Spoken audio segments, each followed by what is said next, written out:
Start with a dream and share it with some friends. The idea deepens and grows. The dream takes shape, it has form and substance. A community soon arose. A listening room, the hearing room. A place to find a home to play. A listening room, the hearing room. Express yourself and have your say. The walls are thin, sirens blare. The tables sit near folding chairs. The stage is set with paint and glue, and love went into every screw.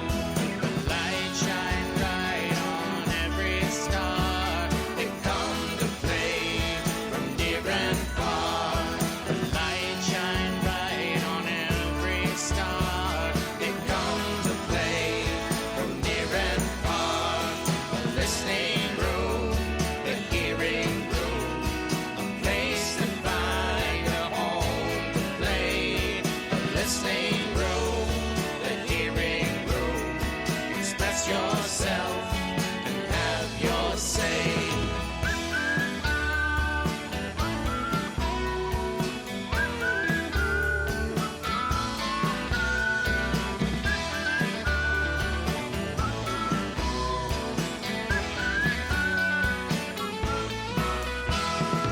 Hearing room, a listening room. You're welcome here, so have no fear. The hearing room, the hearing room. Come in, my friend, where art can bloom. And welcome to the Woodshed podcast. I'm Aaron Tornberg, and I'm here today with Nick.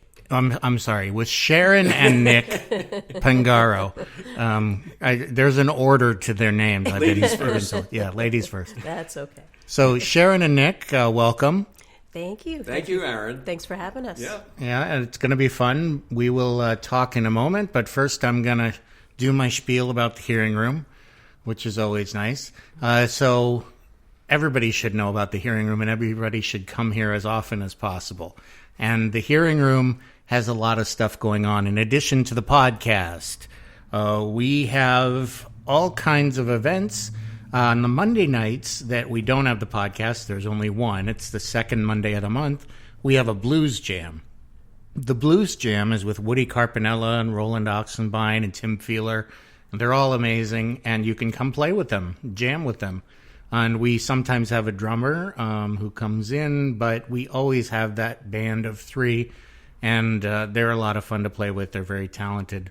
And you, too, can be a part of that band if you just come to the Hearing Room Blues Jam on Monday nights, second Monday of the month. Tuesday is open mic night, 7 to 10.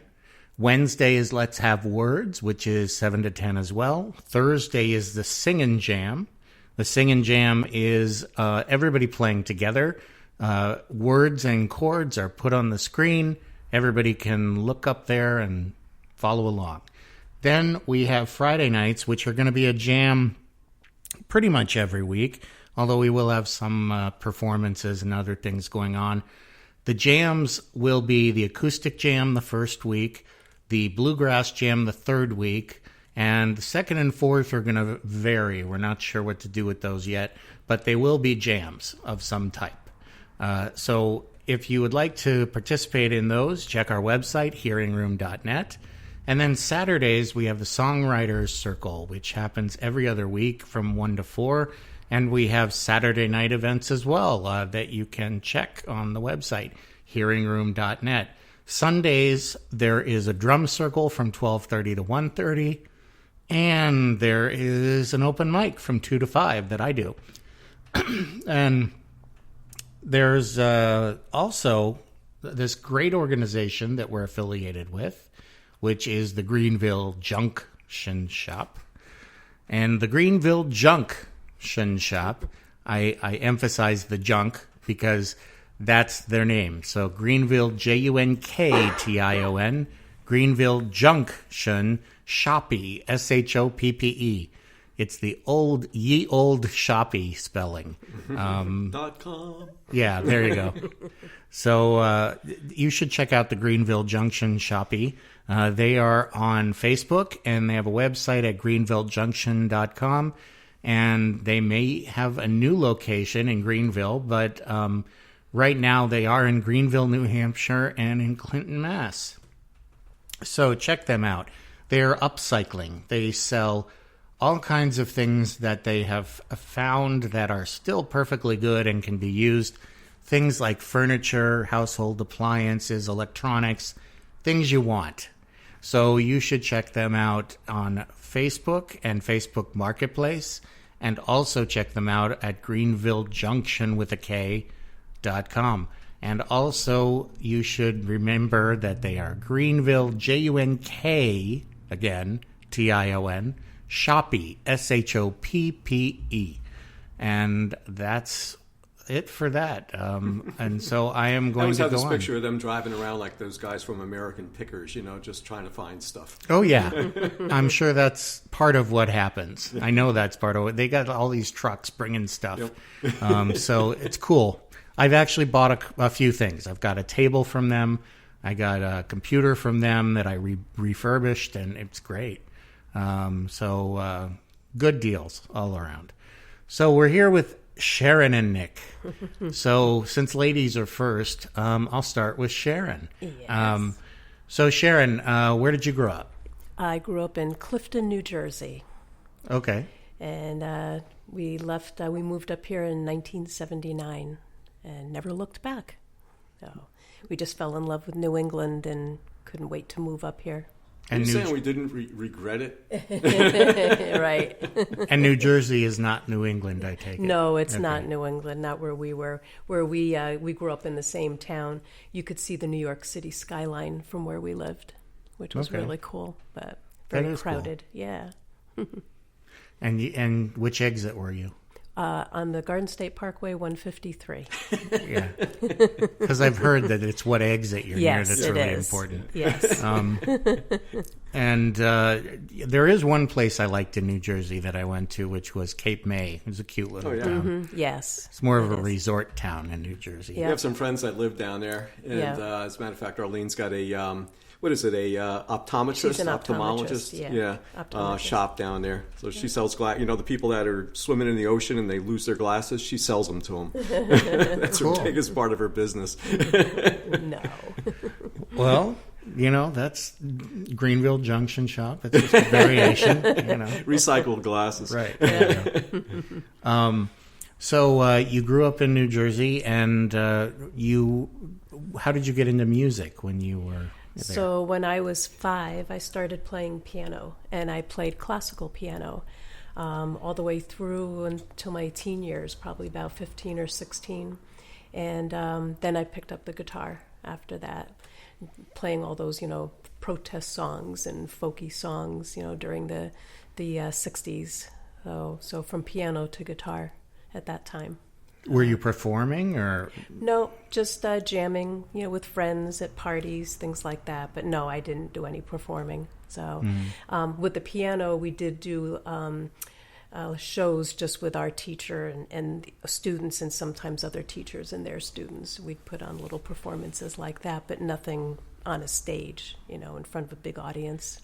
So, Okay. Yeah. And so you were there and met Nick in high school, or? No, actually, it was college years. Oh, college. So, Yeah. it was college years. And even though we grew up in the same town, we went to different schools, so we didn't know each other. So we met in 1971. So, Okay. Yeah. July 27th, but I bet you don't remember that date. Could be. Don't start a fight now.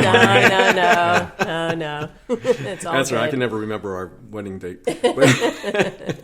So, Nick, you grew up in the same town? I grew up in the same town, and child of the '60s, and at that time the music was very important to us because there was all kinds of stuff going on, And so it was kind of natural that I'd kind of migrate into playing music. And at that time I picked up a guitar, and like Sharon said, we both had guitars, and we'd kind of play around, not perform, but kind of sit around in a circle someplace and play some tunes, play all those protest songs and all those Bob Dylan songs. Mm-hmm. So yeah. And I played harmonica. It's funny. My father played harmonica and mandolin. And I play harmonica and mandolin, so I think I've turned into my old man. Well, I don't think that's the only requirement. But, yeah. But so you played harmonica and mandolin very young, or? Well, I played harmonica probably when I was in high school. Just to kind of accompany Sharon a lot, and after we met in college, and. Kind of played that on and off for years and years and years. And then, I don't know, probably 25 years ago, I decided that I wanted to play something else besides guitar. And, there's so many guitar players around, so many really good guitar players around, mm-hmm. that I wanted to play something different. And like I say, my old man played mandolin, and I'm Italian, so you kind of got, attracted to that. And so I wound up playing that. You got that right. Did you play that? Oh, I did. Okay, I did. good. I'm Italian. You got it. Okay, I understand. Just like I've got to play Hava Nagila. There you go. There you go. So you got into music about what age? Well, you mean playing music or into music? Well, playing. Playing, I don't know, probably, seriously, probably in my 40s or so. Yeah. But, I've always been into music.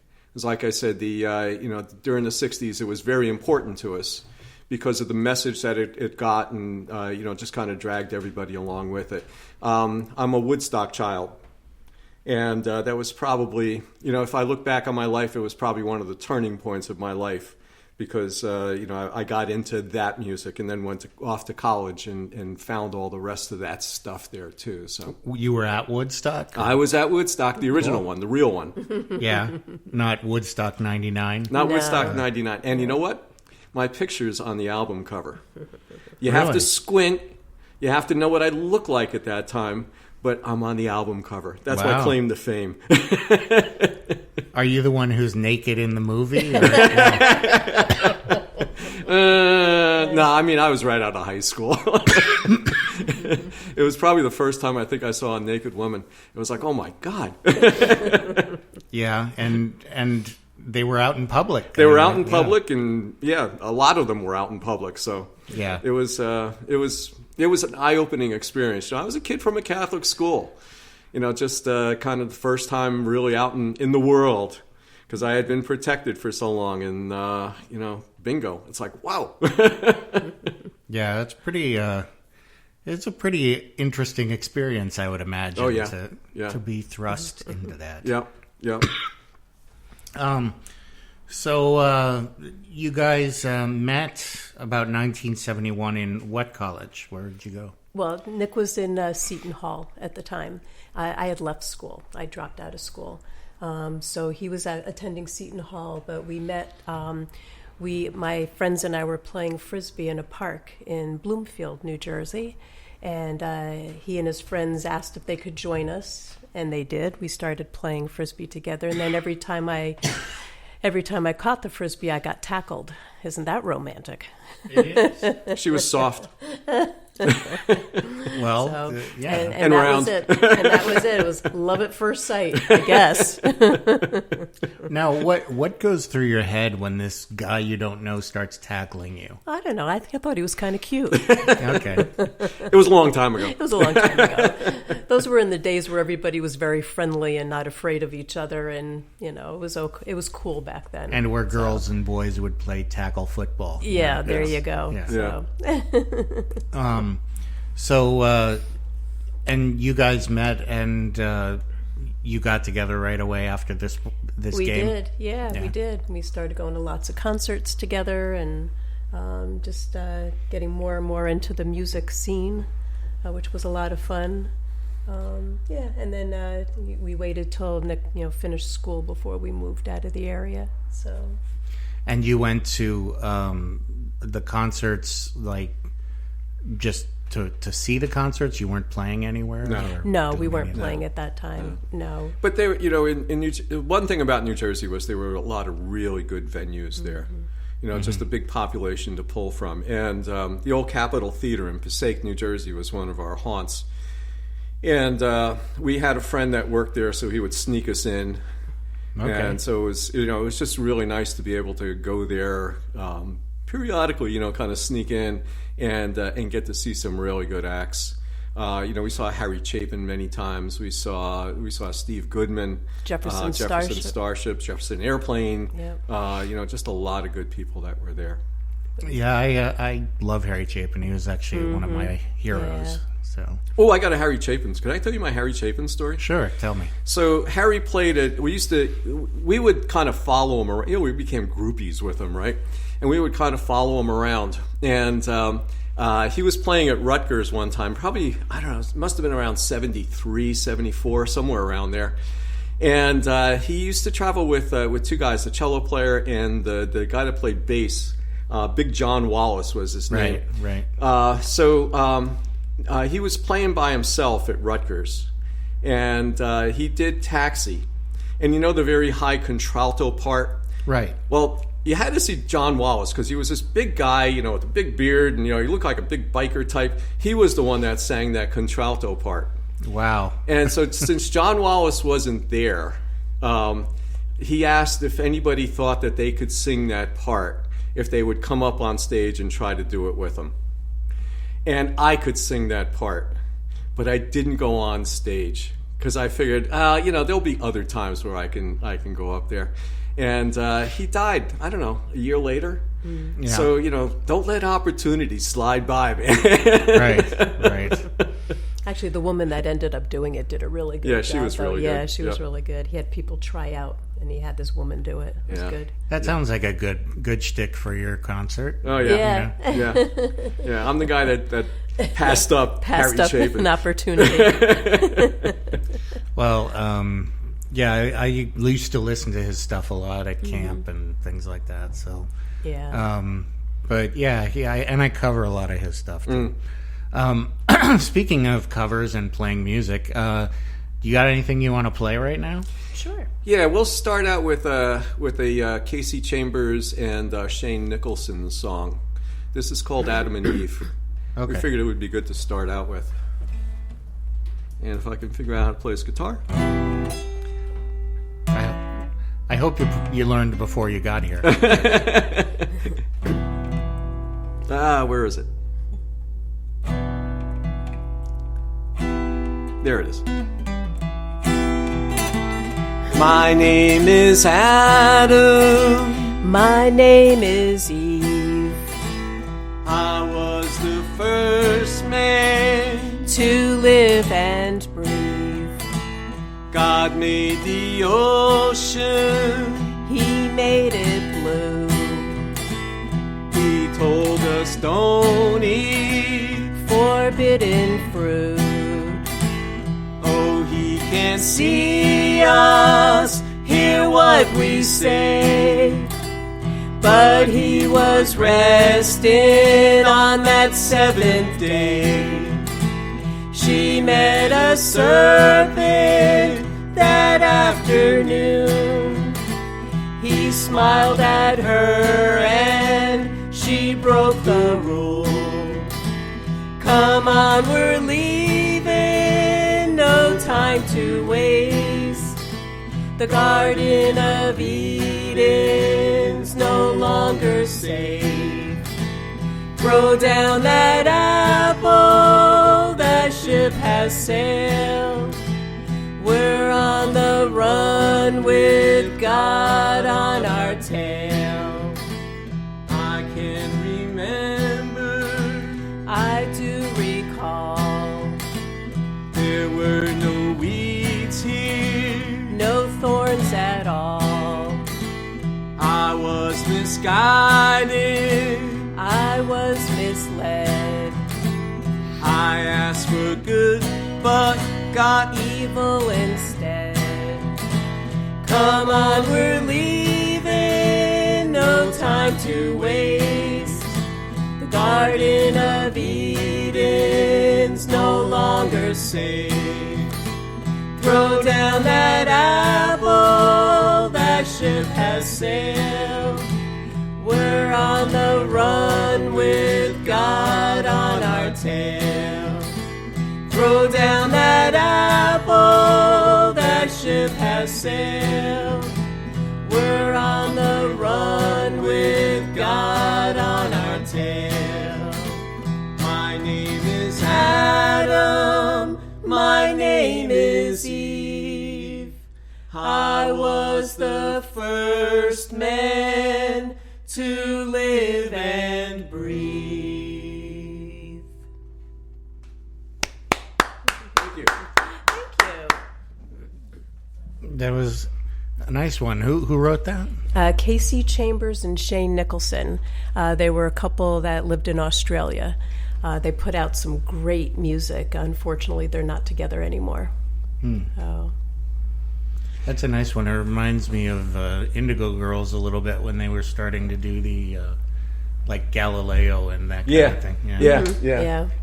Well, it's a nice one too. It's good to harmonize on, and Sharon's real good at catching the harmonies.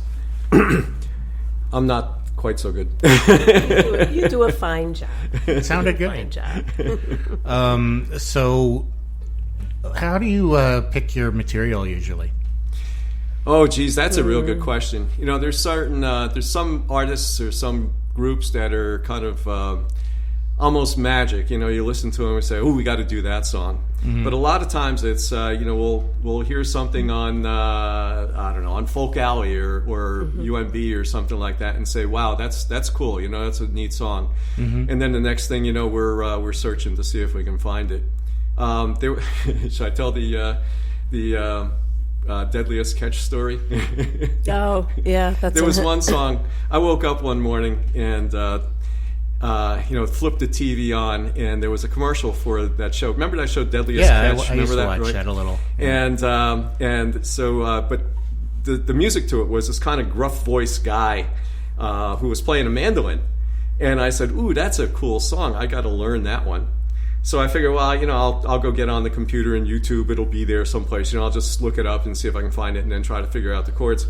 And then, so I went on YouTube, and sure enough, there was a guy there not only playing the song, but teaching me how to play it. And I'm thinking to myself, how did we live without this stuff? Right. So a lot of it is just just what we hear and say, oh, this is cool. Let's do it. Is it something that we could do? But we like to mix it up. We don't like to stick with just one genre. We're not strictly bluegrass. We're not strictly blues or old time. We like to mix it up because, when you play at different venues, you don't have just one style crowd sitting there. You have people who have varied interests. So we like to mix it up. It makes it fun for us, and we think it makes it enjoyable for the audiences, too, to have a variety of music. And it's even better if we can find a YouTube of somebody teaching us how to play it. That's always helpful. So, where do you play now, usually? Well, actually, we're just starting to... We were in a band that broke up, about 5 months ago? In November. Yep. And we had been playing a lot of summer festivals or whatever. And but now with the band, we're without the band, we're playing on our own. So we're doing a lot of farmers markets. We'll be at the Deerfield Fair. Yep. A couple of farmers markets. We'll be at the Hampstead Library, and hopefully some of the music series. We're just waiting to hear back from some of the music series. One of the things that we've been doing too is we did a gig down in Sandwich, Mass, on the Cape. And one of the things that we did was we brought a lot of instruments like we did today. And so we played a lot of those instruments and kind of introduced people to different types of stringed instruments that could be played. And, talked a lot about the music because we do a lot of old, 1930s type of tunes.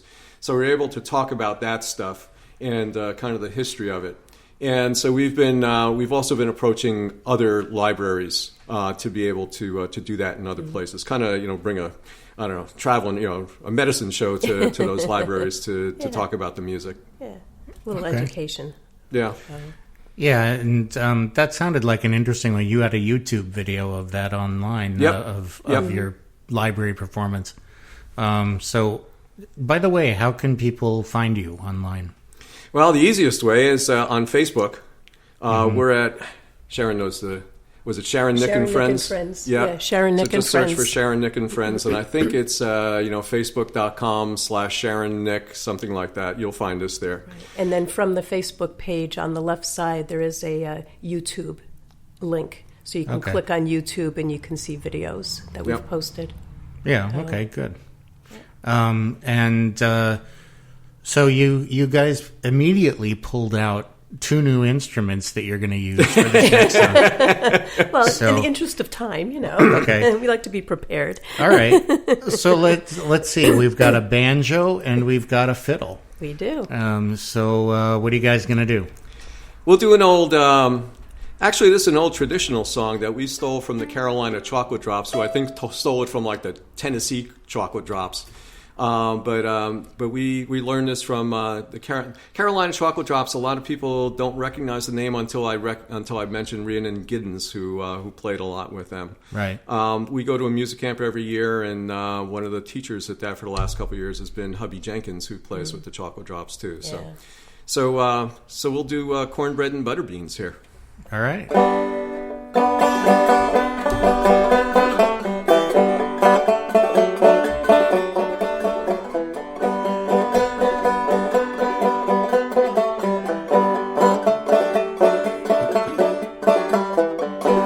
Cornbread and butter beans and you across the table, eating them beans and making love as long as I am able.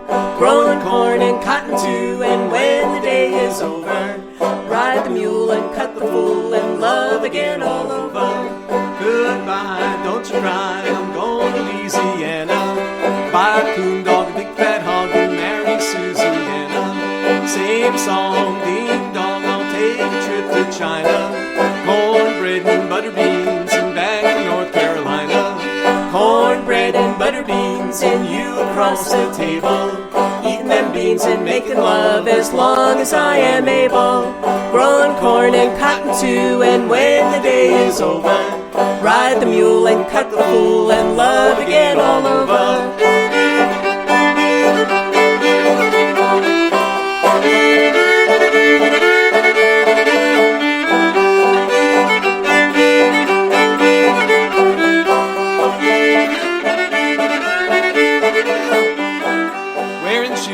Drinking booze goes against the Bible.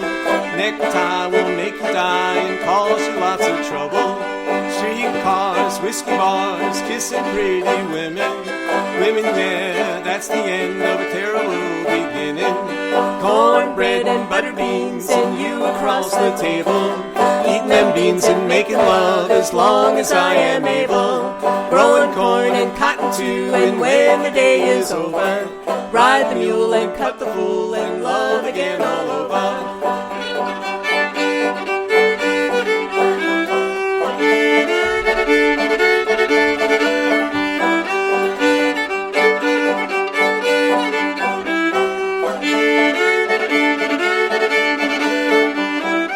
I can't read and I don't care, and education's awful.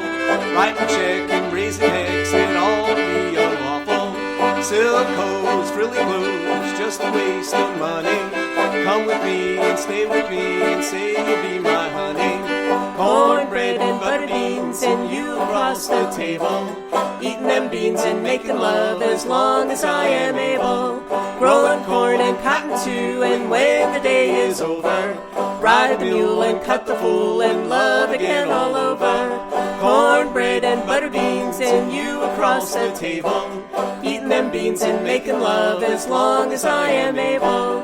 Growing corn and cotton too, and when the day is over, ride the mule and cut the fool and love again all over. Ride the mule and cut the fool and love again all over.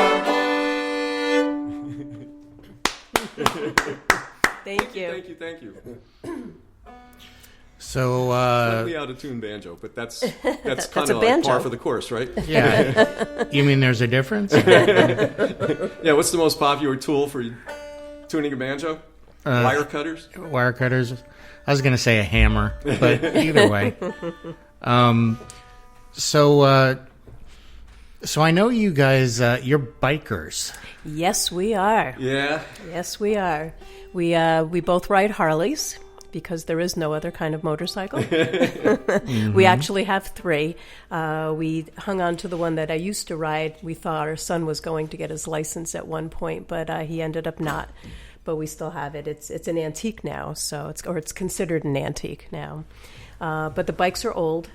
His is an 89 Heritage. Mine is an 87 Lowrider. And then the one that I used to ride is a 1984 Roadster. So we have a lot of fun with them.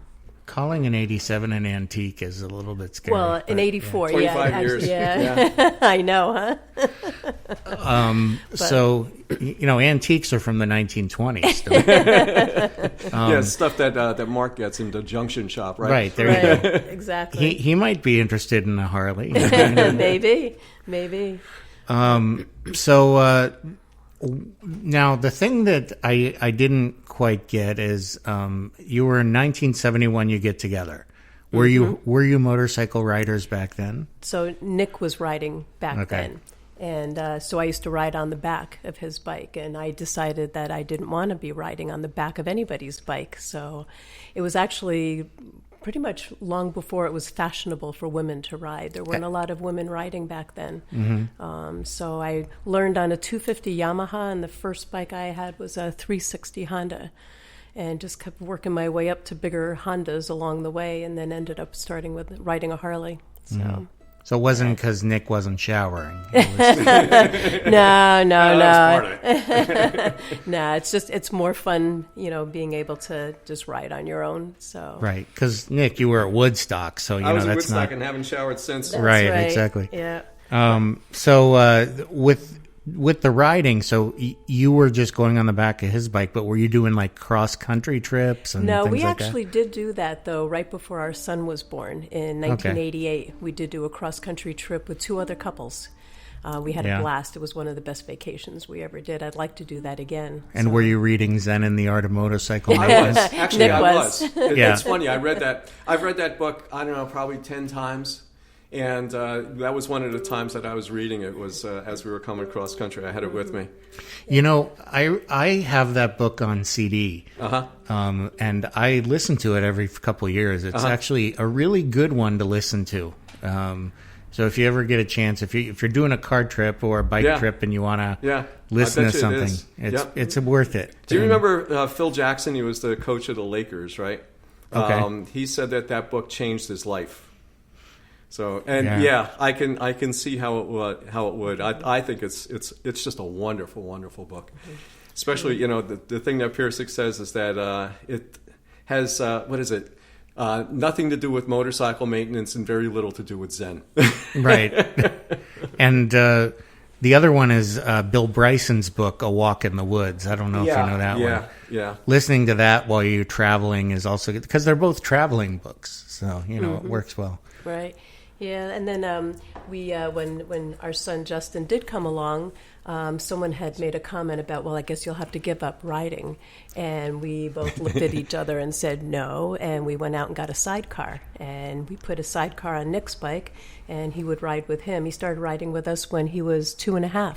Wow. One of his earlier trips, we went up to Nova Scotia for a motorcycle rally, and he came along with us in the sidecar. And how did he do? He did great. It was just like, kids are in a car. He fell asleep, So I would watch his helmet, and all of a sudden it would just kind of go off to the side, and he'd be sound asleep. So he did great. Was it covered, the sidecar? No. It had a small windshield in the front, and he had a big helmet on for protection. So he was pretty much protected, from the wind and everything. He was seat belted in.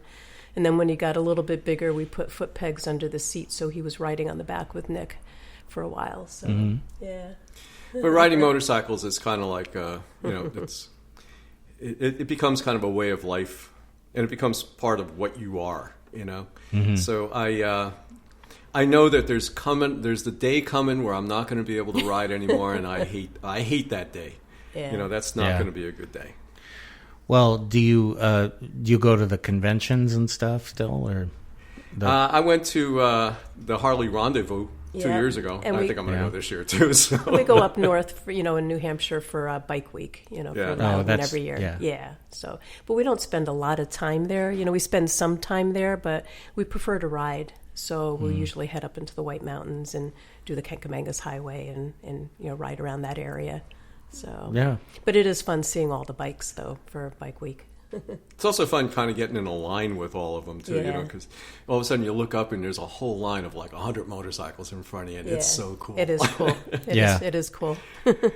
Yeah, wind in your face, bugs in your teeth. Sharon had a book called, what was that? How to Look Sexy with Bugs in Your Teeth? Something like that, yeah. Was it a good book? I don't remember. I just remember somebody gave it to her. All right. Well, so you guys, I heard, had a motorcycle song of some kind. We do. Yeah, so we figured we'd do this Richard Thompson song.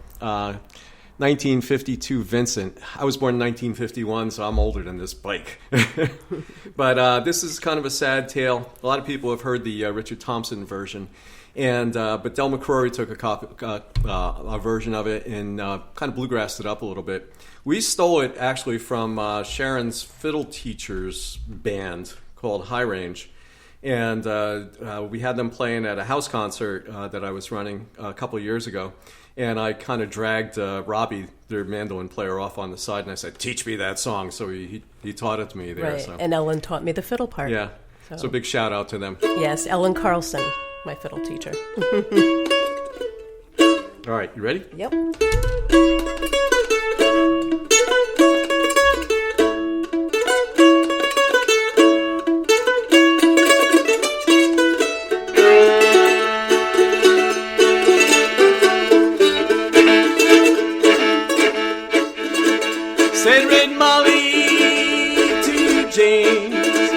That's a fine motorbike. A girl can feel special on any such line. St. James to Red Molly, my hat's off to you. It's a Vincent Black Lightning 1952. And I've seen you on the corners in the cafes, it seems. Red hair and black leather, my favorite color scheme. And you pulled her on behind, and down to Lowell they ride.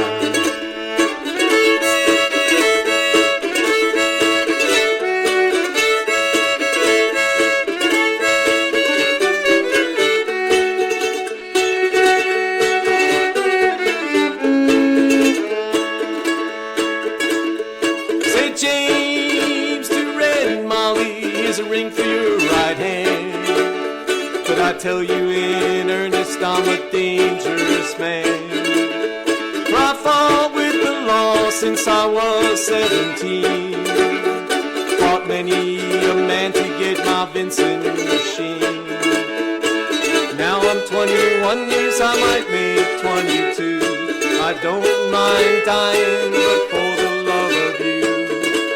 But if fate should break my stride, I'll give you my Vincent to ride.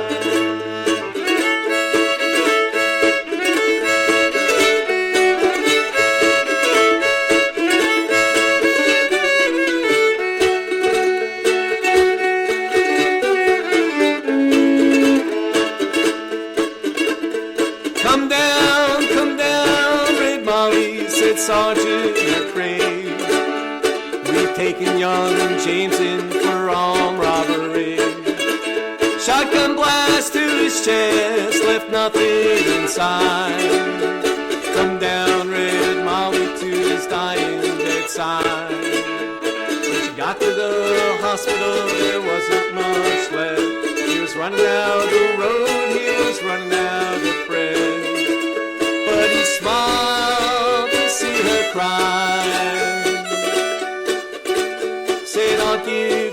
Vincent to ride.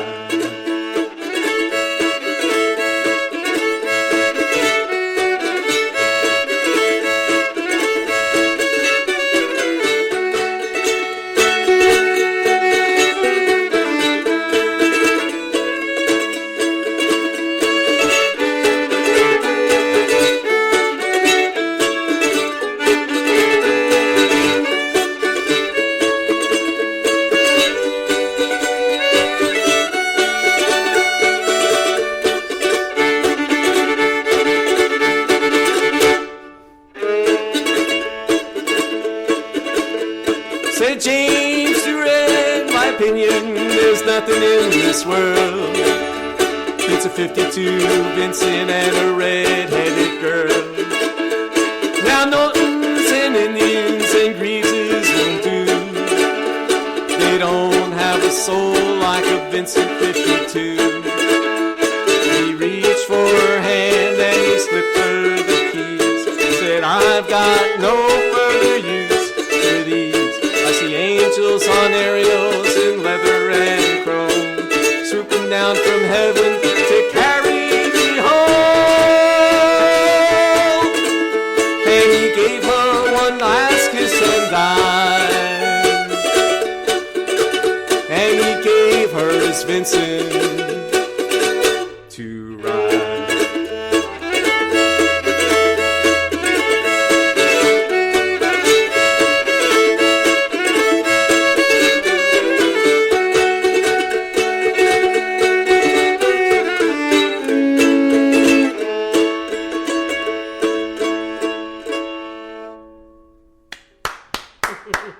Thank you. It's a sad story of young James 80, which is actually a true story. I saw a newspaper. I found a newspaper clipping on the internet someplace that that kind of inspired Richard Thompson to write that song. So I didn't know that. yeah, yep. Sharon reminds. There's a line in here that says, "Red hair and black leather, my favorite color scheme." And Sharon's got black hair, so she always reminds me that it should be black hair and red leather, my favorite color scheme. Yeah, why not, right? I've never seen you wear red leather. You're not Eddie Murphy, so you know. No. So the riding you do you bring instruments when you do the riding? Well, sometimes. I actually bought a mandolin several years ago that I could pack on the back of the bike and take if we were going someplace. And sometimes Sharon will pack a fiddle. We don't do it very often, though. Yeah. It's too risky, you Yeah. know, to have something happen to the instrument. So, you know, I just prefer not to, but we have done it. Yeah. And I imagine there's nowhere to lock it up when you park at a rest area or whatever. No, so. it would come with us. Yeah. Yeah, when we were out west, we did a cross-country motorcycle trip, back in 1988. Yep. And we were going through Yellowstone when it was on fire. Oh, yeah? And we approached, I think it was the south entrance. And as we were coming up, the ranger came out and we were talking with him, and he said, I was telling all the people that were coming through when they went through smoky areas to just roll their windows up. He said, I don't know what I'm going to tell you. We put bandanas over our faces, but So yeah, there's no place to lock anything No, or any of right. that stuff. So you just kind of be trustworthy, Right. trusting. Yep. Yeah. Yeah, so I think I'm going to take a short break here, and then we'll keep talking. But I did want to come in, and Nick, actually, you are one of the board members of the hearing room. I am. So you could participate in this conversation, which is that we're trying to get memberships at the hearing room. Oh, yeah. And we actually had a very successful event last night. I don't know, I haven't told you, Nick, that Linda Marks had a benefit for the hearing room. So we did get 4 members. Excellent. And we had a great time as well. It was a lot of the musicians who come to play here, and really it underscored what the hearing room is for, which is for community, for musicians to come and have a community to play and to make art. Mm-hmm. That's really what this is all about. So, with the memberships, we've been trying to push for people to support just the basics of the place.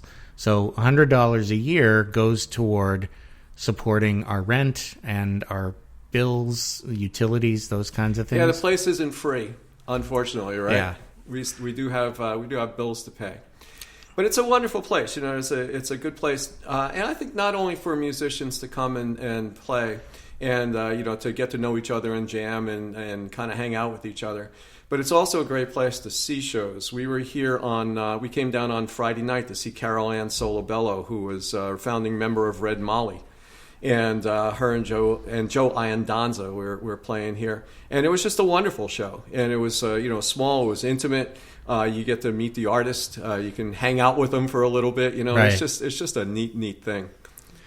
Right, that's the nice thing about a small venue. Yep. You're part of it, and there's a different feeling than when you go to TD Garden or whatever it's called right now.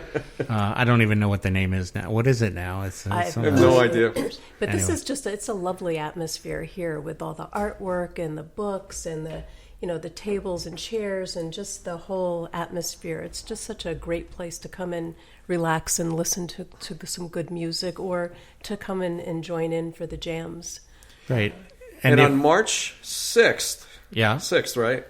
On Sunday, March 6th, Guy Davis is going to be here, and he's actually a friend of ours from music camp, from the summer acoustic music camp that Sharon and I have been going to for the last 10 years. And we got to know Guy as a teacher there, and he's a wonderful, wonderful human being and an incredible performer. So if you're it's Sunday, March 8th. March 8th, yeah, I'm March sorry. 8th, that's right. I was looking. So was I. I've got all my dates mixed We're up. keeping you honest. Yeah. So Sunday, March 8th, and I think it's at 7 or 7:30. The calendar says 7, so we'll call it 7. All right. And you can buy tickets online at hearingroom.org. No, .net. .net, I'm sorry. Yeah. And you can buy tickets there. They're $25, I think. And it'll be the best $25 that you'll spend this month. Yeah, and it is close to selling out, so you should definitely get on there pretty soon if you want to go. Because what our maximum is like 50 to About 60. 50 people, yep. Yeah, so, but we're almost there. So yeah, and he puts on a great show. Oh, don't want to miss him. Absolutely. Yeah, and, there's lots of good stuff coming up, but that one is coming up sooner than most. Mm-hmm. So, that's one event that people can actually come to, but, you can come all week, as I've said at the beginning of the show. There are events for open mics for musicians, open mics for writers, and also jams for people who just want to come and let loose and jam a little bit. And there are songwriters events, and there's my open mic, which is more of a songwriter's circle where you get going with one song each. We just keep going around. It's more of a Nashville style, but with the whole group. And there's lots of great stuff going on here. So $100 a year is a small price to pay for all that. And you also, if you become a member, you get a T-shirt and you get a membership card. And if you come to these events, they're typically a $5 suggested donation. So if you're a member, that is waived. You can still donate, but it's we'll always take your money. Yeah, we'll take it anyway. But the actual, you don't have to feel bad about not putting anything in if you're a member, because it means you're part of the community. You're making a commitment to be coming for a year, and that's important to us.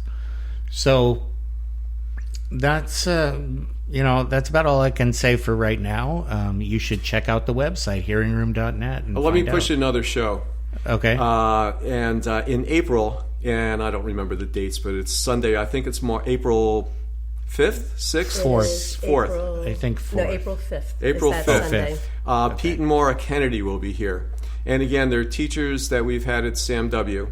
And they are just absolutely wonderful, wonderful people in an absolutely great performers. And Pete is probably the best guitarist that most people have never heard of. He's been around forever. They've played with Nancy. They toured with Nancy Griffith. Pete actually started out playing for Kate Wolf 100 years ago. And just absolutely fabulous guitar players, kind of folkies, old folkies that have been around forever. And in the afternoon, Pete will be doing a workshop, a guitar workshop. So you guitar players that want to come and polish up your guitar skills, come on down. I think it's at 2 o'clock, but I have to check the time on that one. I think 3. 3 o'clock. Yeah, 3. Come down and take that workshop. We'll start pushing it pretty heavily pretty soon, and but get in here, because there'll be a line down the block to get in that night for the show. Okay, so there's also a little I want to say about the Greenville Junction Shop again. They are the sponsor of the show, and they're a great place to get your items that have been previously used gently. Furniture, household appliances, electronics, all kinds of things, and they are a big supporter of the Hearing Room and a big supporter of the show, and you should check them out, because you might find some treasure there that you weren't looking for, or something you were looking for. If you ask them, hey, I'm looking for a table, they can tell you what they have, and there's usually something there. They are good at finding deals, great things that aren't that expensive, so you should check them out. And they are on Facebook at Greenville Junction, Junction, Shoppe, Shoppe, and they are also on the web at Greenville Junk, with a K again, greenvillejunction.com. And they also do garage clean out and estate clean out, which is another bonus, because they figure they can help you get rid of some of the stuff you don't need, and maybe even sell it for you on consignment. Who knows? So check it out. Sounds like a great deal. It is. We all need a little cleaning now and then. Oh, yes, we do. Yes, we do. In more ways than one. Yeah. And okay, so let's keep talking about other stuff now. We've got Nick and Sharon here, and Sharon and Nick as well. And so you got another song you're ready for? Yeah, so I've always regarded myself as a really, really bad songwriter, but a fair to middling song rewriter. And we took an old Ola Belle Reed song called "I'll Endure," and I rewrote it. I put some new words in it to kind of bring it up to date. Ola Belle Reed was a artist who lived in the 30s or so. Was pretty active in the 30s into the 50s. I believe she died somewhere around the turn of the century, somewhere around 2000 or so, into 1990s. And she wrote this fabulous song, and I'm kind of glad that I'm not glad that she's not around, but it's kind of a relief that she's not around anymore, because I didn't want her to hear what I had done to her song, into this wonderful song. So, but I did put some new words on it and kind of brought it up to date somewhat. So this is my version of "I've Endured." Yeah. I just need to check. Always waiting for the fiddler.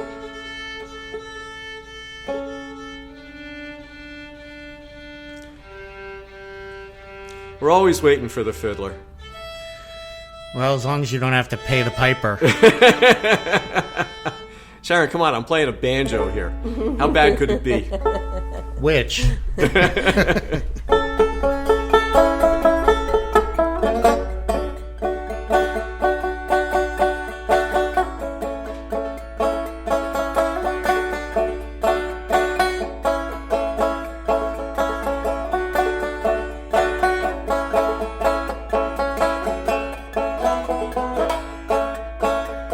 There's fire on the mountain, the smoke is spreading everywhere.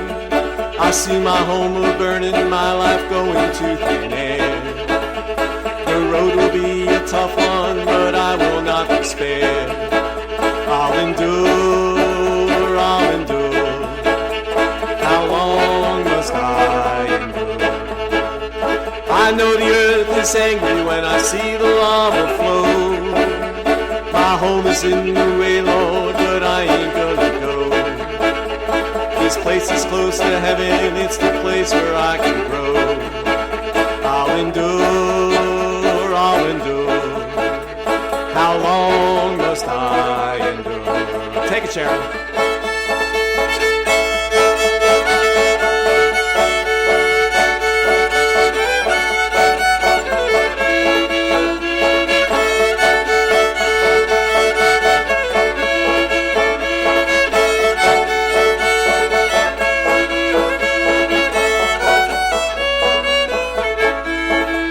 My mom's been taken from me in this unfriendly land. I'm put up with strangers who I don't understand. I'm just a little kid, why must I be so damned? I'll endure, I'll endure. How long must I endure? There's marchers in the streets, cause there's evil to repel. Insanity, indecency, corruption to dispel. We must all come together or we'll all meet up in hell. We'll endure, we'll endure. Oh Lordy, we'll endure. Ready?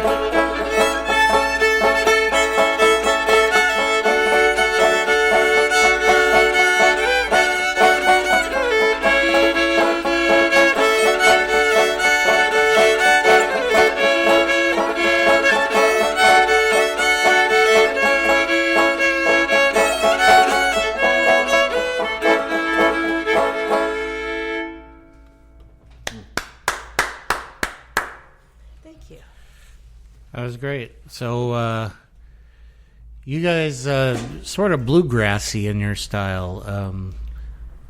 Well, yeah, bluegrass influence, but like that song's more old time. And I play a style of banjo called clawhammer or frailing. In my case, it's more like failing. So we play. There's a lot of different styles that we'll kind of incorporate in. So we'll kind of drag in some bluegrass stuff. We'll play a couple things that are more bluesy, more old time bluesy too. So it's like I say, it's like Sharon said before, it's a whole mix of things that we like to play. Okay, and when you started playing, how did that happen, and why did you start playing together, or did you start playing separate? Well, it was probably more folky that we were doing. Yeah. Like I say, when back in the day, there was a lot of influences from kind of the folk community, and the people like Phil Oakes and Dylan and Judy Collins and Harry Chapin.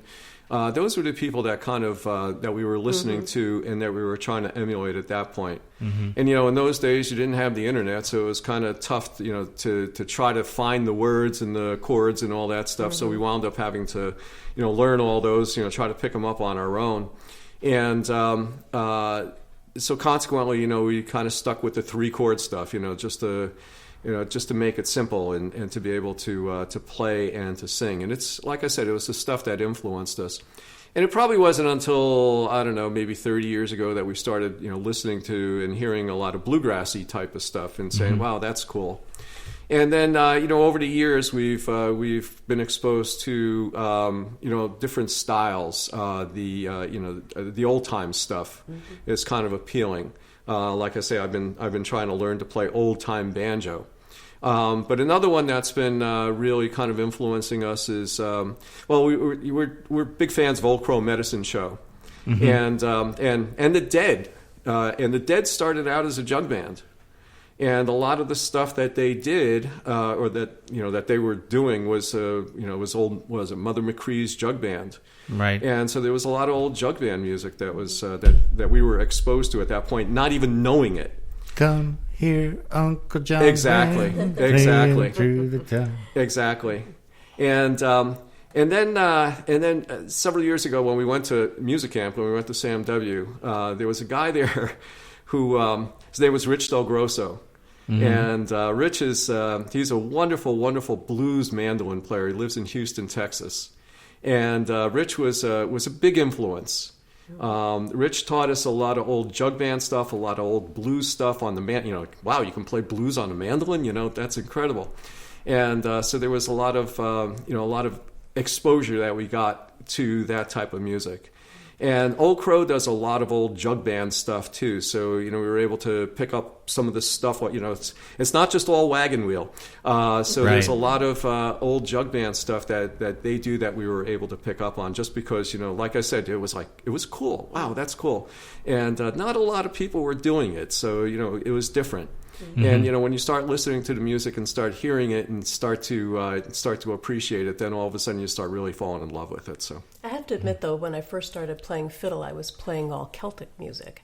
So I would go to an Irish session every week that a friend of ours runs every week, and I really enjoyed that music. The Methuen one? Yeah, the one that Bill Perry runs. Yeah. And he's been running that session for a long time at various locations. But I was earlier influenced by Natalie McMaster and Eileen Ivers and Solas and Winifred Horn. And I really enjoyed that music, but then I discovered old time and the bluegrass and blues, and I kind of just sort of, I haven't forgotten all of that music, even though I don't play it very often, but I'm enjoying this style, I think, even better. But it was a great place to start, because when I first started playing fiddle, that's what I was playing, was just Celtic music. So I wasn't exposed to this, really. Yeah, do you still do the Celtic stuff? Sometimes. When we're together with that group, or if we're at a party with a lot of those people that like to play that style of music, it's almost like riding a bicycle. It usually comes back, because I don't play it often enough anymore. But I do enjoy playing it, and it's a great group of people to play that music with. And plus I play the Irish drum, the bodhrán. So if I can't remember the fiddle song, I'll put the fiddle down and pick up the drum and play that instead. I actually want to learn the bodhrán. That's a cool instrument. Oh, I love it. I love percussion. It's the way that they do the beater is pretty impressive. Yeah. Like it just sounds so cool when you put it all together. Yeah, it is. And it just adds a lot, when you have that percussion in the background. Yeah, I watched some YouTube videos on how you use it. And now I just need to buy one. There you go. Well, that's step one. When you buy one, we'll get together and I'll help you. They're expensive, those things. Well, you can it's like anything else. You can spend a lot, you can spend a little. Right. And go to the Greenville Junction shop, and I bet you Mark will find one for you. All right, maybe I'll work on that. Yeah, there you go. Or before you buy one, you can come and see. I have 2 of them. You can see what I have, and you can try them and see what style you might like, because there are different styles. Yeah, and I got a cajon recently, so that's we have one of those too. Yeah, that's my foray into percussion. Yeah, I got a pedal with it, so I could play guitar and cajon at the same time. Yeah, that's what we've been talking about, that, because we have a cajon too. Yeah, they have them on Amazon. You can get them. They're not that much. Love that. Or one of those stomp pads. I love the way those stomp pads sound too. Oh yeah, the electric ones, or they're not electric. Are they electric? Yeah. It's just that it's a piece of wood with a piezo in it. Yeah. And you can stomp That's on great. it. It's kind of cool, and you can feed it into something and put all kinds of effects on it. Yeah. And stuff, Right. And then we also have a djembe, a large djembe that I like to play too. So, but we don't get to play it that often. So it's fun. Well, I'm inclined to do the acoustic thing. That's why I got the cajon, because it was like, with the pedal. Because I like that I can be acoustic with it completely, and don't have to plug it in. With the stomp box, you really have to plug that in. There's no other way to use it. Right. So. Yeah, it's not going to produce any sound. That's true. But we've talked about the same thing with the cajon. Putting a pedal on it. I love percussion. Yeah. I just didn't want to get into drums and have to carry around all that equipment and set it up and break it down and load it up. It's like, but I love the sound. Well, I got the super bass model, so it's like got a subwoofer, which is like 2 holes at the bottom of the cajon. Okay. Yep. And the problem is it's really heavy to carry around and bulky, and because it's bigger than the normal ones too. Oh, okay. Yeah. So even the regular ones are hard to carry around. Yes. But it's awkward. anyway. Yeah. Plus you got to have the carpet if you're going to have the pedal. So so it's a whole thing. One more thing. Drag a 9x12 carpet around with you. All right. Well, as before, I can see you guys are all prepared to play something. So, what do you got? So yeah, we switched instruments again here. Switched instruments on Aaron just to kind of keep him on his toes. And Sharon's not playing the fiddle anymore, but she's switching over to a dobro. And for the people out in the podcast audience that don't know what a dobro is, it looks very much like a guitar, but you play it on your lap. It lays down on your lap, and Sharon's playing it with a steel. So she can get these nice kind of cool slidey things, and she's taking a drink of water. So as soon as she's finished, we can get a slide out of it. There we go. It has that really cool sound. Yeah. So Sharon's going to play dobro on this song, and I'm going to play my metal mandolin. This is an old 1930s era National resonator mandolin that I bought from a guy in Vermont because, and the reason I bought it was because one of the guys at Sam W had one, and I fell in love with the sound on it. So and then in taking classes with Rich, I discovered that there were a lot of songs that would fit this style really well. So we're going to do a song called the Barnyard Dance, or the Vegetable Song. This was written by Carl Martin.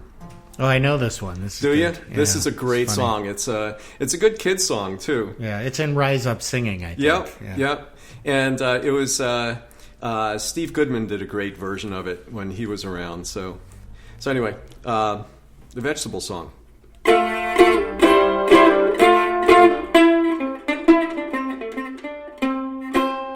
It was late one night by the pale moonlight, all the vegetables gave us free. They put out a sign that said the dancing's at 9, and all the admission was free. There were peas and greens and cabbage and beans. It was the biggest haul you ever did see. And when Mr. Cucumber struck up that number, you should have heard the vegetables scream. All right, so for all the people out in the podcast world there, right, I think everybody should write to us and say, Sharon, I love you, but you really have to put more energy into that scream. The little turnip top was doing the backwards flop. The cabbage shook the shimmy and couldn't stop. The little red beet shook his feet, and the watermelon died of the cockeyed heat. Little tomato agitator shook the shimmy with the sweet potato, and old man garlic dropped dead with colic down at the barnyard dance.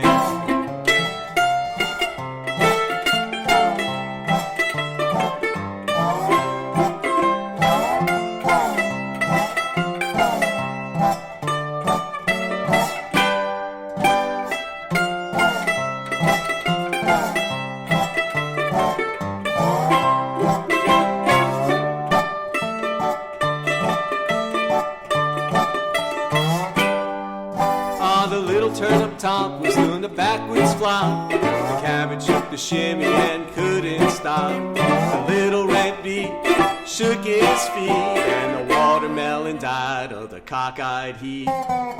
Little tomato agitator shook the shimmy with the sweet potato, and old man garlic dropped dead of the colic down at the barnyard dance this morning.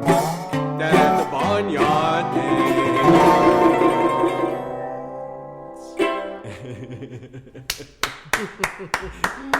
Thank you. So I like that one. It's a great song. It's a fun song. And if anybody has a chance to look up Carl Martin, Rich would tell us stories about Carl Martin. He played in a group called Martin, Bogan, and Armstrong, and they would just play these incredible gigs.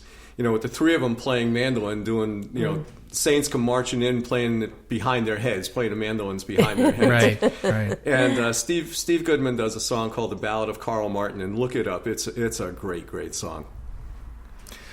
Yeah, and people can look and Rise Up Singing as well. Yep, it's in there. Barnyard Dance. Kids like it too. Yeah. Kids like it. It's a great kids song.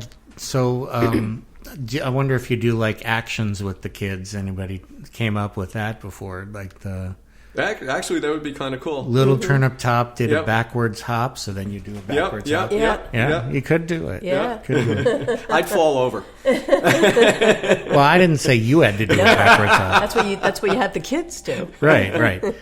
Do as I say, not as what I do. That's right. Not as I do. So you started playing, you said, more regularly in your 40s. And was that together? You just started going out and trying to actually get gigs and things like that? We didn't really start getting gigs until we started with the first. Oh no, it was with Mark. Yeah. Before then. Yeah, we that's were right. we've had a couple bands. There's, as everybody kind of floats around between band and band. So we've had a couple bands, and probably, I don't know, maybe 20 years ago, we started playing with what was it, Stumpy Joe and the Merrimack County Boys, or Merrimack Valley Boys, something like that, Girl. That was fun. Yeah. We had fun. So we played with them for a couple years, and that was fun. And then we went over and that's when we really started gigging. Up until that point, it was pretty informal. And we'd play out, but not out. Yeah, if you know what I mean. Jam Yep. sessions Right. and things like that. Yeah. And so we played with Stumpy Joe for a couple of years, and then got together with some friends of ours and formed a band called Deep Hole Road. And played. It was another couple, and the unique thing about that was it was kind of cool because there was a Sue, the other woman, played fiddle. So we had two female fiddlers in the band, and that was we used to that do a was lot of fairly harmonies, unique. a lot of fiddle harmonies, which was a lot of fun. Yep. Yeah. We even cut a CD. Yeah, we There's did. a CD out there somewhere. Yep. And that was a lot of fun to do. Yeah. And so we played with them for, I don't know, 6 or 7 years. 6 or 7 years, Yeah. yeah. And then they got really busy. They were starting a business. But that's like trying to get a business off the ground. So we wound up with another band called Entangled Strings. And played with that band for 4 years or so. Yeah, about four and a half years. Yeah. Yep. And and again, all those bands were out performing, doing gigs, doing the same types of things. We did a lot of farmers markets. We did a lot of and we played summer here. music festivals, things like that. We played here. And That's we right. played We played here. at the Hearing You Room. did Yes, a few times. Yeah. Yes.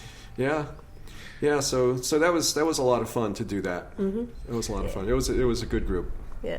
Yeah, and you when you perform, you do a lot of farmers markets, that kind of thing, and you play here. But did you ever do the bar thing? Yeah. We always said we didn't want to be a bar band. Yeah, so never I tried. give people a lot of credit for playing in restaurants and bars, and I think it's great. We always make it a point to listen, to people who are playing Right. and applaud at the end of each song. But you notice when people are as soon as they start playing, people start talking louder, and it's really background music, and we like to engage the audience. We like to talk to the audience and Right. Look at them, have them look at us, and have them sing with us on some of the tunes, the dreaded sing-alongs. We'd like to do that, but people have a blast doing that. Right. So we would rather be in a even the farmers markets, people will sometimes come and they'll sit down and listen for a while, and then go off and do some more shopping. But we usually end up with an audience, and we Right. just prefer that. But not putting anyone down for playing in restaurants or bars, I think it's great to have that music there too. It's just not the type of thing that we were, kind of looking for. We were up in Jackson, New Hampshire, about 2 weeks ago or so with a group of friends staying at the Jackson Inn, which is a great place, by the way.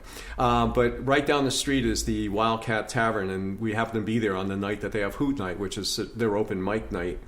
And so we had a bunch of friends with us, and decided to go up and take a shot at it.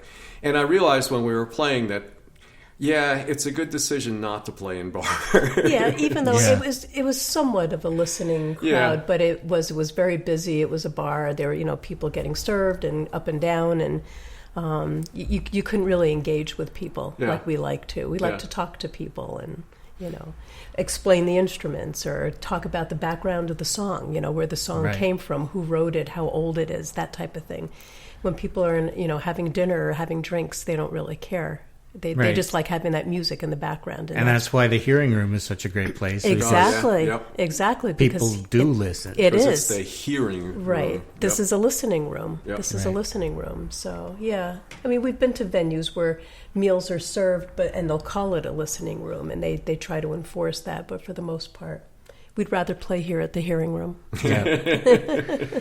So, what do you guys do for work? Work? Work? We're both retired, happily retired. Okay. What did you do for work when you were not retired and living out your dream of being famous musicians? Well, right before I retired, I was managing a mental health counseling office. Oh, okay. Worked for two wonderful people. It was great. It was right in town, so it was a short commute.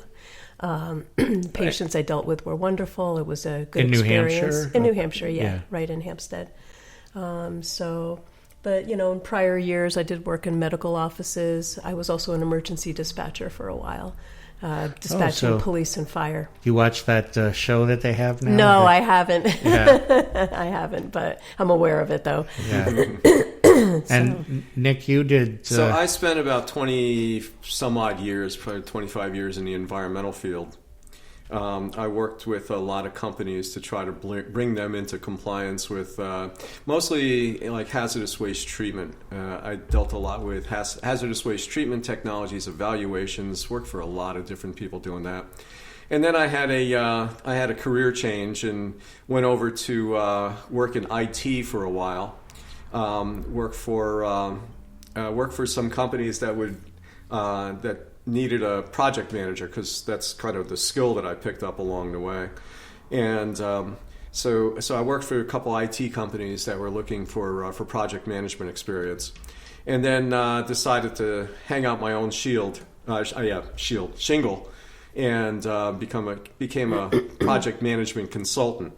So I would teach people how to manage projects. I'd run projects for people. Did a lot of training, that type of thing. And I did that for about 10 or 12 years or so until I finally said, "Nah, I think I've had enough. I want to become a famous musician instead." Right. You want to tour with Harry Chapin? Yeah, I don't think that's going to happen. Yeah, I know. Unfortunately, not. Yeah. So you guys have another song you look Sure. like you're ready for? Weather Stealing? Sure.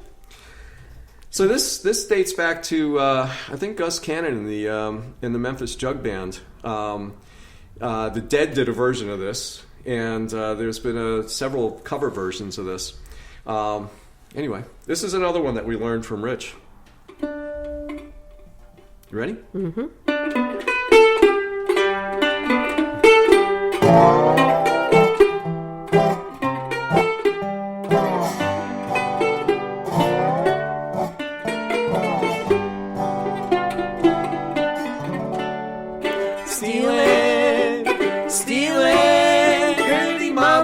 Tell on me, I'm stealing back to my same old used to be.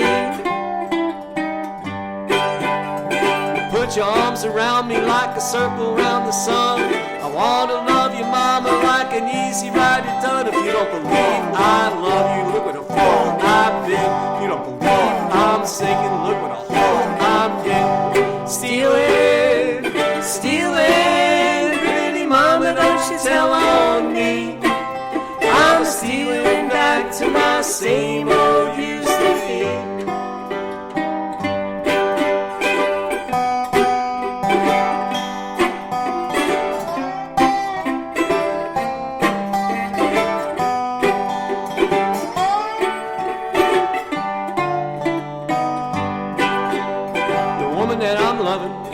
Just my height and size. She's a married woman coming to see me sometime. If you don't believe I love you, look what a fool I've been. If you don't believe I'm sinking, look what a hole I'm in.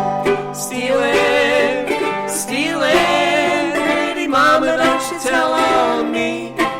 I'm stealing back to my same old used to be.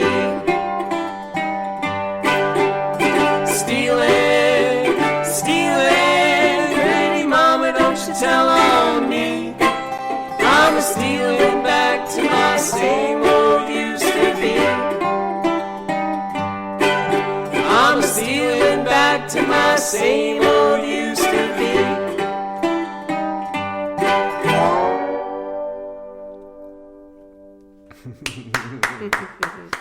Thank you. So, when you guys perform, do you take all your instruments with you every time? We try not to. Yeah. Yeah, we actually, when we did that library gig, we had 11 instruments with us. Oh, yeah? Yeah, but we try not to travel with quite that many, but it's usually, I think we have 7 here Yeah, tonight, somewhere something like around that, there, yeah. yeah. So, yeah, we do tend to not travel light, for sure. Yeah, the car gets packed up. You should see when we go off to camp. Oh, Because, yeah. you got all the instruments and the clothes, because it's a week, And it's just incredible just trying to carry all the stuff in, and then carry it all out when you get there. It's kind of like a puzzle in the back of the car trying to figure out where we're going to put all this stuff. Yeah. Yeah, because I do bring one year I did bring the djembe, I did bring the boron, in addition to both of my fiddles and the dobro. And last year I brought my guitar because I hadn't been playing it for a while and decided it would be kind of nice to take some classes and, blow the dust off the guitar. So we had quite a few instruments. So you have a station wagon you're packing it all into? No, we've got our Mazda. It actually fits pretty well in there. Does it? Okay. Yeah. Yeah, I guess if you got the back seat too, so Yeah. you Yeah. can always do that. Yeah. That's a little banjo. So this is my tenor banjo, and I'm actually kind of proud of this because it dates back to the 1930s or so. The banjo that I was playing before, it was a 5-string, and this one just has 4-string. It's used a lot in Irish music. Mm-hmm. We're gonna play more Americana type of stuff on it, and it's always kind of fun to tune it, especially around people that are breathing and exuding. Not carbon dioxide, but water vapor. Yeah, where I've seen the banjos like that is the old Spike Jones. Yes. His band had those. Yeah. One of the songs that we've done with this is called "Tear It Down." We're not going to do it tonight, but it sounds really cool on it, and one of the reasons why I wanted to play that on there was because, again, it's an old jug band song, and I found somebody pointed me at a video of Whistler's Jug Band playing "Tear It Down," and it's 3 guys, and one of them's playing a tenor banjo, and the other 2 are playing jugs. How can you go wrong with that, right? That's pretty good. So yeah, this dates back to the 30s, and I think I found it in a yard sale, kind of like a junction shop. That's right, shoppy, I should say. But I think I found it in a yard sale someplace. I love buying instruments in yard sales. Yeah, before online, that's a Yeah. nice way to do it. And I found stuff in pawn shops too. Yeah, same thing. I have. Well, all right. Here's my coolest story. I have a 1915 Gibson mandolin. Yeah. That I found on Craigslist. Somebody had an ad for it on Craigslist, and I showed up. Well, I wrote to whoever it was that had the ad, and I said I want it. And they said, all right, come by tomorrow morning. And I came by, and this woman her father had bought it, and then because he wanted to learn to play mandolin, and then he died, and so she was selling off all his stuff. And she wanted $50 for this 1915 Gibson mandolin. And I went over to her, and I wasn't working at the time, so I didn't have a lot of money, but I went over to her, and she said, he only paid $50 for it anyway. She's just trying to get her money back on it. And I said, well, I can't give you $50. I got to give you at least $100 for it. It's the only time I've ever gone someplace and talked myself up. Well, that was nice of you. People don't know what they have sometimes. Yeah, so. yeah. And But it needed some work too. It needed some work. Yes, I it wound needed up some having work. to do some repair on Yeah. it. So, but that was, I feel better. But Right. I also told her, look, it's going to be my instrument. It's not like I'm going to fix it up and sell it or anything like that. But it's going to be my instrument. So, And like I say, I think I found this one in a yard sale someplace. I've been able to date it back to the 30s or so, but I haven't been able to get a lot of specifics on it. But it's kind of fun to play. Like I say, it's 4 strings. It doesn't have that 5th string. It's used a lot for Irish stuff. A lot of Irish music is done on tenors. But we're going to do some Americana stuff on it. All right. Sounds good. And you might recognize this. This is an old Bird song called Mr. Spaceman.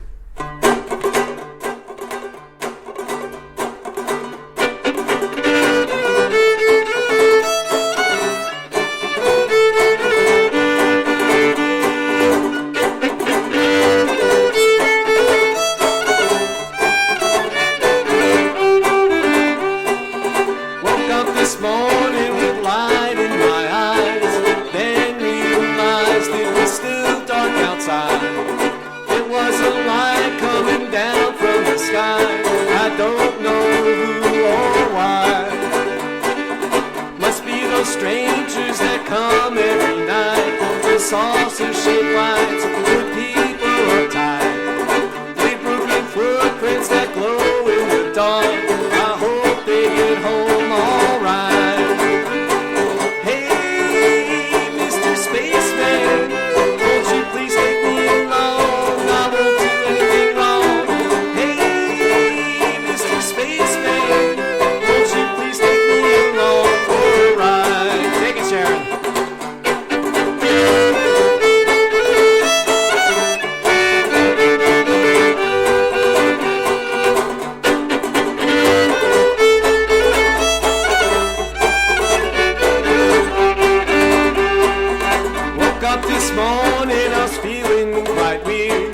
Flies in my beard, my toothpaste was smeared.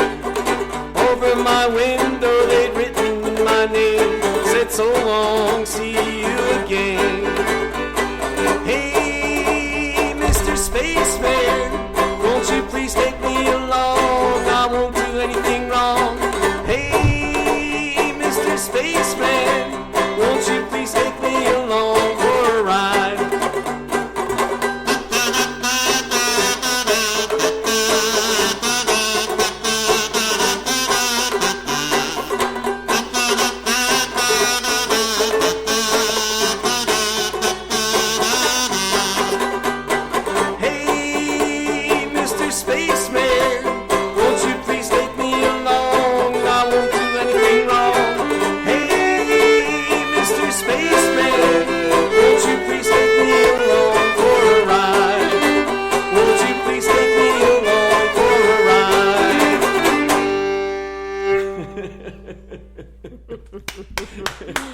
Thank you. So yeah, I'm a kazoo player too.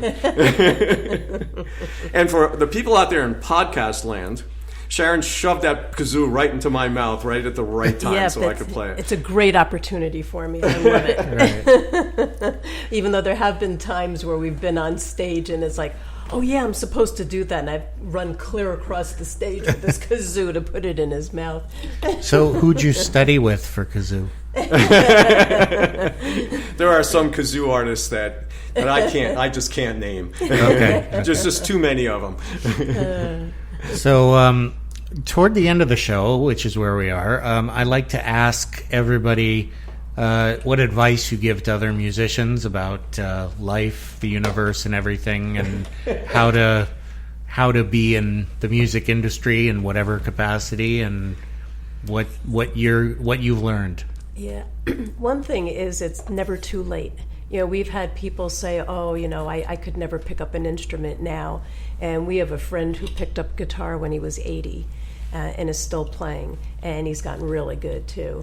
So I think music is just, just warms the heart. I'm convinced music is great for healing. Mm-hmm. I actually did a short time, did some music therapy. Which was wonderful experience, but it's never too late. I think everyone should have music in their life. So. Yeah, and you got to realize that you can make tens of dollars in this business. Right. Trying to make money at it is really, really hard, and trying to make a living at it is really hard. And I think what you really need to do, you have to be willing to work hard. and you have to be willing to do a bunch of different things. We mentioned Sharon's fiddle teacher before, Ellen Carlson. And, that woman's always hustling. She used to be a teacher, right? She was a math teacher. Right. And she decided, a couple of years ago that she was going to, make a living at music. And it's not, so she's playing in a bunch of different bands. But she's also running music camps. Mm-hmm. She's doing some production stuff. Yep. She runs the New Hampshire Fiddle Ensemble, and so there's a lot of different things that she's doing, and bless her. I mean, she does it, and she does it well. Mm-hmm. But it's a lot of work. It depends on what you're looking for. There's a lot of energy that's needed too. Yeah. It depends on what you're looking for. If you're looking to make money, that's great. If you're looking to just have a good time and get enough money to pay for gas and dinner, that's good too. Mm-hmm. Yeah. And the other thing is, don't be scared. Yeah. It's never too late. Well, not being scared is the key for some people. Yeah. Mm-hmm. Yeah. Don't be scared, especially when you're on stage. Right. I think people don't realize what it takes to just get up there and essentially make a fool of yourself. I mean, even if you're a good musician, like, you're doing something that's really not normal. Yeah. I mean, it's not something you just get up and do. It takes a lot of work just to get to that point. Yeah. So. Yep. Practice. Right? Yeah. Yep. And just doing it over and over. Yep. So you guys have one more song for us? Sure. We do. 2 weeks ago, I think, was the anniversary of the Parkland shooting. Mm-hmm. Is that what it was? Yes. And I wrote this. Well, I'm a terrible songwriter, but a fair to middling song rewriter. And David Rawlings wrote this wonderful song called "I Hear Them All," and I took it and rewrote it because I was so upset. I think it was actually with the Sandy Hook. I think I wrote it after the Sandy Hook shootings. And this is one of those songs that I have a hard time sometimes getting through because some of my own verses, my own words tend to get to me. So we'll try to work our way through it. Anyway, this is called "I Hear Them All," and it's the Nick Pangaro version. You ready? Mm-hmm. 1, 2, 3, 4.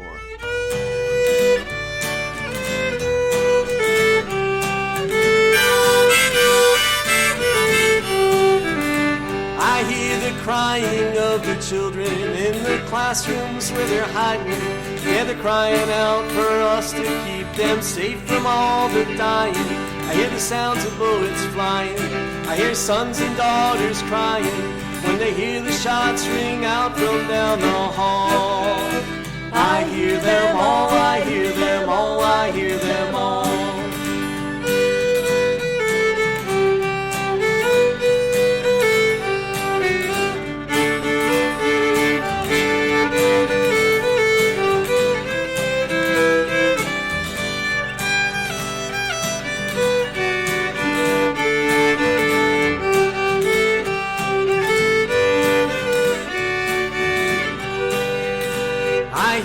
Fire in the speeches from the teenage survivors, drowning out the falsehoods of the lobbyists' advisors. I hear fear in all their voices about the terribly made choices of the ones who pick their leaders in the fall.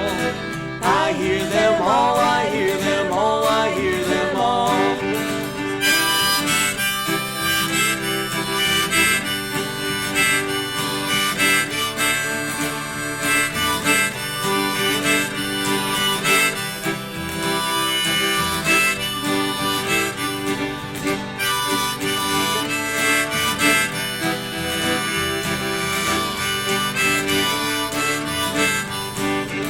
So while you sit and whistle Dixie with your money and your power, I can hear the thoughts and prayers fading with the dying flowers. I hear leaders quit their lying. I hear cries intensifying so the kids can stop their dying one and all. I hear them all, I hear them all, I hear them all. This land is your land, this land is my land. From California to the New York Island, from the redwood forest to the Gulf Stream waters. This land was made for you and me. I watch the children become the leaders. I watch the leaders acting like children. I saw the signs of hope and passion, and the words on those signs said never again. This land is your land, this land is my land. From California to the New York Island, from the Redwood Forest to the Gulf Stream waters. This land was made for you and me. I hear the tender words from Zion, I hear Noah's waterfall, hear the gentle Lamb of Judah sleeping at the feet of Buddha, and the prophets from Elijah to the old Paiute Vavaka greet the children to the table when they're called. I hear them all, I hear them all, I hear them all. I hear them all, I hear them all, I hear them all. I hear them all, I hear them all, I hear them all. And if David Rawlings is out there who wrote this song, I apologize. Well, thank you guys very much. That was great. Have you got anything you want to announce that's coming up? I don't know. What's our next gig? Not until July. Okay. Yeah, so not much, except for the stuff that's going on at the Hearing Room. Don't forget Right. about the Hearing Room. Right, and if you do go to our Facebook page, our schedule of the gigs are listed on there too. Yep. So, Okay. yeah. Thanks, And Sharon. that was great. Thank you for having us. So thank you for coming. And so you can hear Sharon and Nick Pangaro at their next gig. Check the Facebook page. And you can probably see Nick floating around at the Hearing Room sometimes. Both of you, I guess. So, I'm the hairy guy. yeah. I don't think you can say that with me and Mark around. That doesn't distinguish you. Anyway, we want to thank Sharon and Nick for coming, and also want to let everybody know that the Hearing Room is located at 119 Chelmsford Street in Lowell, Mass. And hearingroom.net is our website where you can check all the events. And have a great week.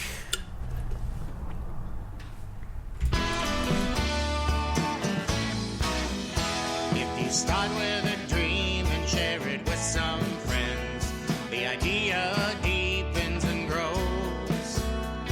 The dream takes shape, it has form and substance, a community soon arose. A listening room, the hearing room, a place to find a home to play. A listening room, the hearing room, express yourself and have your say. The walls are thin, sirens blare, the tables sit near folding chairs, the stage is set with paint and glue, and love went into every screw. The light shine bright on every star, they come to play from near and far. The light shine bright on every star, they come to play from near and far. A listening room, the hearing room, a place to find a home to play. A listening room, the hearing room, express your